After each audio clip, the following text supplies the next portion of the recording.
Queue న్యూస్లో పనిచేయటకు senior video editors కావాలను సంప్రదించవలసిన నెంబర్లు 8688926084. మా బాబుకు ఒంట్లో బాగాలేక మేము హాస్పిటల్లో చూపించడం జరిగింది.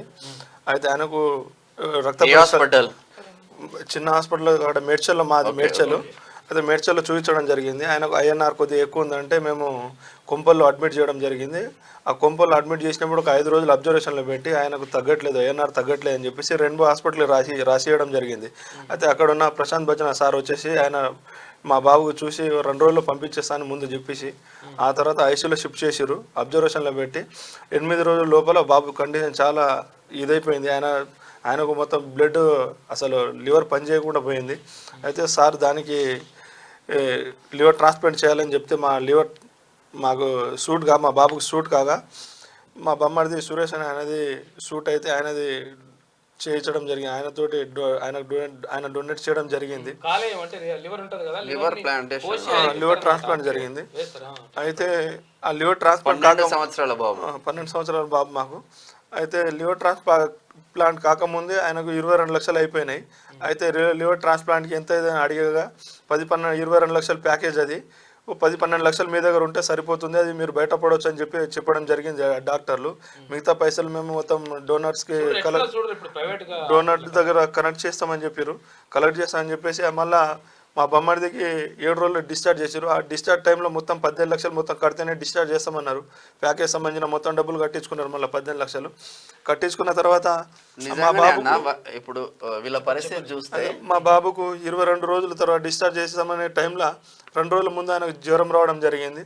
ఆ జ్వరం కంటిన్యూగా 2 నెలల దాకా కంటిన్యూ వచ్చింది. ఆ జ్వరం తగ్గకపోవడం కాకుండా ఆయనకు అన్ని డోసులు డాక్టర్ని అడిగినాం మేము, ఎందుకు తగ్గట్లేదు సార్ అంటే ఇండియాలో ఉన్న అన్ని డోసులు వాడేస్తున్నాం కానీ జ్వరం తగ్గట్లేదు అని చెప్పేసి జర్మనీ నుంచి ఒక్కో ఇంజక్షన్ 4.5 లక్షలకు అని చెప్పేసి తెప్పించి 2 ఇంజక్షన్లు కొట్టిండు. కొద్దిగా జ్వరం తగ్గగానే వాళ్ళు బాబు డిశ్చార్జ్ చేసి అదే రాత్రి మళ్ళీ జ్వరం పట్టుకుంటే మళ్ళీ అడ్మిట్ అయినాం. మళ్ళీ కొత్తగా అడ్మిట్ అయిన తర్వాత మళ్ళీ కొత్తగా అడ్మిట్ చేసుకున్నారు. మాకు మళ్ళీ సెల్ఫ్ ఇంటెంట్ అని చెప్పేసి రాసుకున్నారు. అది డిశ్చార్జ్ చేసే టైంలో మా బాబుకు 1,20,00,000 అయిపోయినాయి. అయితే 1,20,00,000 అయిపోయినాయి బిల్లు. అయితే అందులో ఏం చేసిరంటే మాకు దాదాపు నేను 60 లక్షల వరకు కట్టేసిన.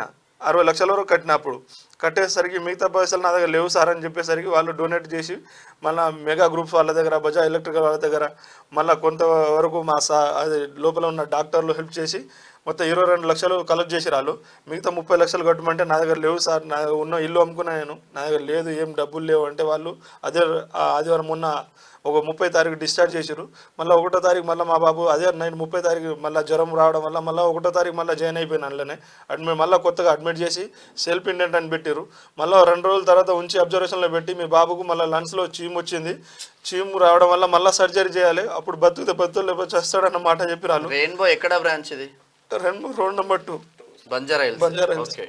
అయితే మళ్ళీ మా బాబుకు ఇక్కడ లంగ్స్ ఆపరేషన్ చేసి పెద్దగా అందులో 1 లీటర్ చీము తీసి రాయాలి. ఏం సార్ 2-3 నెలల నుంచి మా బాబు హాస్పిటల్లో ఉన్నాడు కదా, 1 లీటర్ చీము ఎట్లా వెళ్ళేదాకా చూసిరంటే మేమేం చేయాలి అందులో కనిపించలేదు కదా అన్నట్టుగా వాళ్ళు మాట్లాడారు. సరే సార్ ఇప్పుడైనా మంచి చేయండి అని చెప్పేసి కోరుకుంటాం. క్యూను సార్ మా దగ్గర రూపాయలు మళ్ళీ ఇప్పుడు ఒక 10-12 లక్షలు అయిపోయినాయి మాకు. మొత్తం ఎంత కట్టిండ్రు హాస్పిటల్కి ఇప్పటి వరకు? నాకు మొత్తం 80 లక్షల ఖర్చు వచ్చింది. 80 లక్షలు కట్టిండ్రు? లేదు, నేను 70 లక్షలకు బిల్లు ఉన్నాయి నా దగ్గర. ఓకే, బయట ఒక 10 లక్షలు అయిపోయినాయి మాకు ఖర్చు. మొత్తం 80 లక్షలు మొత్తం అప్పులు ఉన్నాయి. ఇప్పుడు ఒకసారి ప్రభుత్వాలు ఆలోచించాల్సిన అవసరం ఉంటది. ఒక నిరుపేద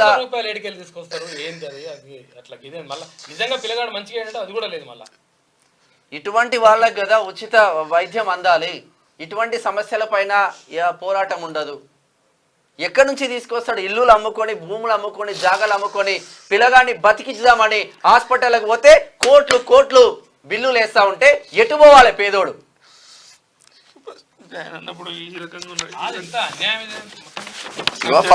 ఫస్ట్ ఎస్టిమేషన్ 22 లక్షలకి ఇచ్చిండు. 22 లక్షలు ఇచ్చి కోటి 2 లక్షలు ఇచ్చిండు. వల్ల 22 లక్షలు ఫస్ట్ ఎస్టిమేషన్. ఏ మనుషులు ఉన్నారా నాయన? ఏంది అసలు యాక్చువల్గా ఇది ఏంటి పరిస్థితి ఏంటి?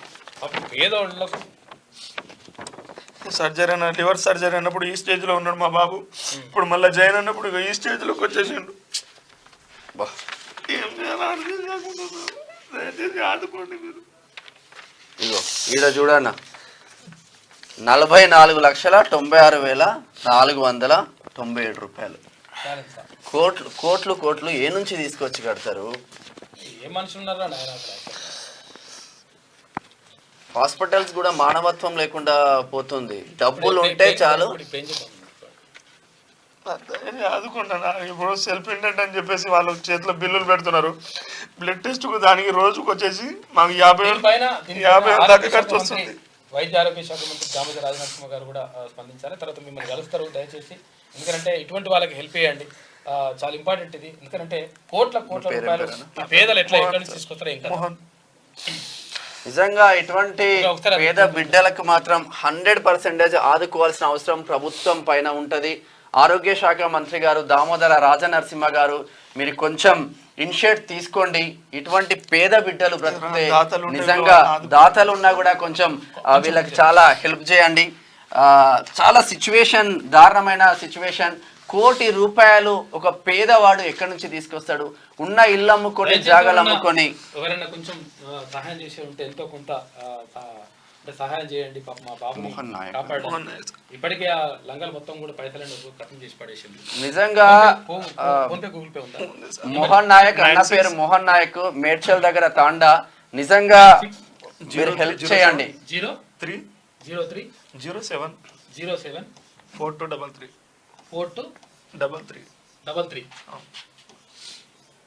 ఏం పేరు వస్తుందా? మోహన్ అని వస్తుందా? మోహన్ అని పేరు వస్తుందంట. సైదాన్ గద్ద తాండా, మేడ్చల్ దగ్గర. గూగుల్ పే లేదా?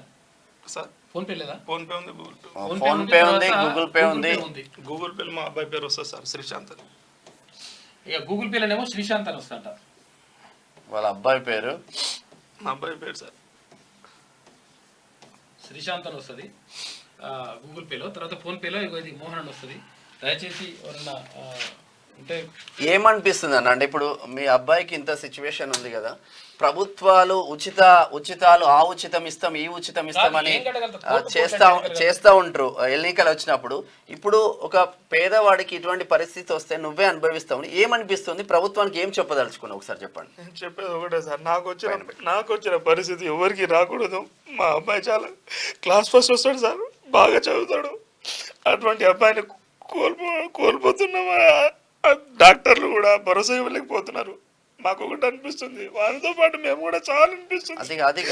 కానీ ప్రభుత్వం కూడా ఇట్లాంటి దాన్ని పట్టించుకొని మళ్ళీ వేరే వాళ్ళకు కూడా కాకుండా చూడండి సార్, దయచేసి మీకు దండం పెట్టి చెప్తున్నా. ఇదే ప్రైవేట్ హాస్పిటల్లో కాకుండా ఇదే వైద్యం ఒక గవర్నమెంట్ హాస్పిటల్లో నిజంగా జరిగితే ఈ మోహన్ అన్న ఏడ్చేవాడు కాదు, ఈ దంపతులు ఏడ్చేవాళ్ళు. ఎందుకు ఉచిత వైద్యం అందించలేకపోతున్నాయి ప్రభుత్వాలు? తర్వాత ఇంకోటి ఏంటంటే ప్రైవేట్ హాస్పిటల్ల పైన కనీసం మరి ఎందుకు ఒక అంటే కట్టడి చేసేటువంటి ప్రయత్నం ఎందుకు చేస్తలేరు? ఎందుకంటే ఇంత ఫీజులు ఉండాలని చెప్పేసి కోట్ల ఫీజులు గుంజితే పాపం పేదలు ఎట్లా ₹1,00,00,000 ఏ నుంచి తీసుకొస్తాడు? ₹1,20,00,000 ఇచ్చినట్ట ఇక వానికి ఇష్టం వచ్చినట్టుగా. ఇక మళ్ళీ ఇంకా పిల్లగాడు ఏమైనా మంచిగా ఉన్నాడంటే ఇప్పుడు మా పిల్లగాని మళ్ళీ ఇప్పుడు చావు బ్రతుకుల మధ్యలో కొట్టు మిట్టాడుతున్నారు. కూర్చోండి మాట్లాడదాం. మీరు ఒకసారి అన్న దగ్గరికి వెళ్ళండి. ఘోరం పరిస్థితులు చూడండి ఒకసారి. ఒకవేళ 960307 ₹100 మంచిదే, ₹50 మంచిదే, హెల్ప్ చేయండి మోహన్ అన్నకి. గిరిజన బిడ్డ మీకోసం వాళ్ళకి హెల్ప్ అవుతుంది. అన్న ఏడవద్దు అన్న, టెన్షన్ పడకండి అమ్మ. మాట్లాడారు మంత్రి గారితో కూడా మాట్లాడదాం.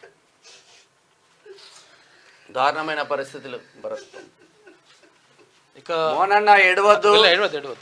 అన్న దగ్గరికి వెళ్ళండి. మీకు వార్తలు రాయడం, విశ్లేషణ చేయడం వచ్చా? అన్యాయాన్ని ప్రశ్నించడం తెలుసా?